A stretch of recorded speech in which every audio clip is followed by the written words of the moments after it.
I flung open the door as Brant stood in front, the chain in both his hands, ready to leap. I, for my part, was ready to grab Constance and run. I felt certain that whatever this monster was that Thomas was going on about, metaphor or not, human or not, this was it, right here in front of us. My hands were shaking. There was a stillness that felt both welcome and not in that moment. There should have been a monster charging at us for all that noise coming from inside the icebox. But instead, there was quiet. "It's empty," said Constance, gripping her bottle tightly. "It can't be," said Brant. He was standing right in front of the icebox, right there, staring into it. How could he doubt what his own eyes were telling him? Then again, my own mind played tricks on me all the time.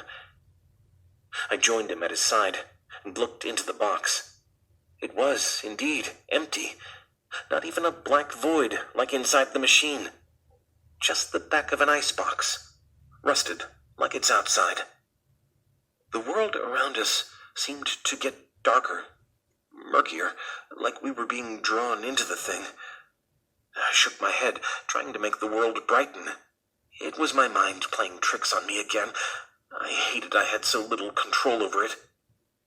"Did a light just go out?" asked Constance, her voice turning into a whisper. My heart leapt into my throat. It wasn't just me, then? A figment of my imagination? It was real? I looked around. The lights still buzzed overhead, but she was right. It really seemed darker in the room. Why? What was happening? I felt the urge to run, but I calmed myself down. There had to be a logical explanation. There was no room for panic. Not yet. "The shadows," she whispered, and pointed at the wall. "Well, that's strange," said Brant, finally speaking up, sounding as confident as ever. "What do you think makes a thing like that happen?" Black shadows seemed to drip down the walls, while others oozed out from the floor to meet them. We seemed to be at some kind of gruesome center, where all the shadows were aiming to meet. How could Brant be this calm? Constance stepped forward toward the shadows and bent down to look closer. This was wrong. This was so very wrong. "We should leave," I said. Dread crawled over my skin. "Don't you want to know what's happening?" asked Brant. No, I did not. I wanted to leave. We all needed to leave. "There's nothing there," said Constance, returning to our little group, speaking quietly but urgently. Her eyes were wide with concern. "It's nothing tangible. It's just a shadow." "A shadow of what?" I asked, watching as it seeped closer, noticing as it did the room was growing darker and darker. "I don't know," she replied. Her voice quivered as her eyes looked about the room.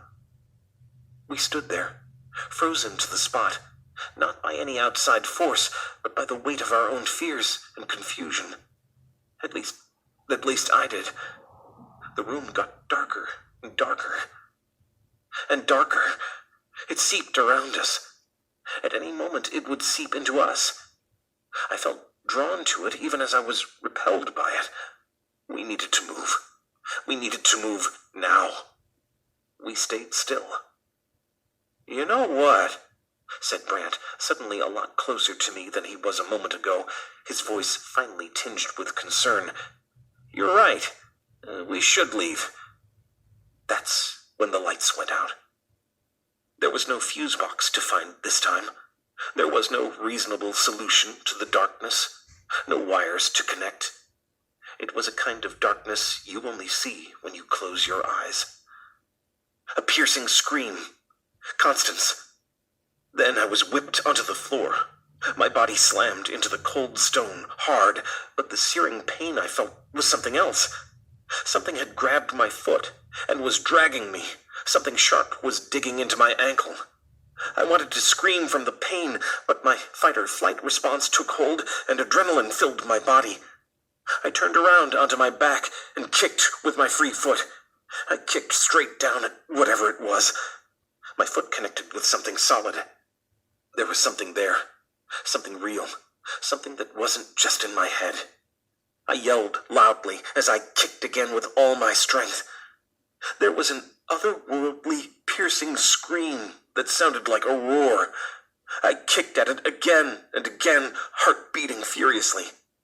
The sharpness scraped down my foot, causing me to cry out in pain, but I was free and scrambling up, being pulled by the back of my shirt by someone above me. I was on my feet, my ankles stinging hard, and Brant said, panting, "Are you okay?" "Let's get out of here, boys! Now!" Constance yelled. I whipped my head around and found her. She was over by the exit, dirt on her face, her dress torn at the shoulder, and I realized then that I could see her. The blackness around her was retreating. The shadows were slipping deeper and deeper into the room where Brant and I stood, leaving light on the fringes. There was a sudden crash, and I turned around. It was hard to see into the depths of the dark, but with the little light from our escape route, I saw a large, hulking shadow of something that looked like it was attacking the machine. It ran into it, like a charging bull, but the machine was solid and stayed put. A monster. Not a metaphor. A real monster.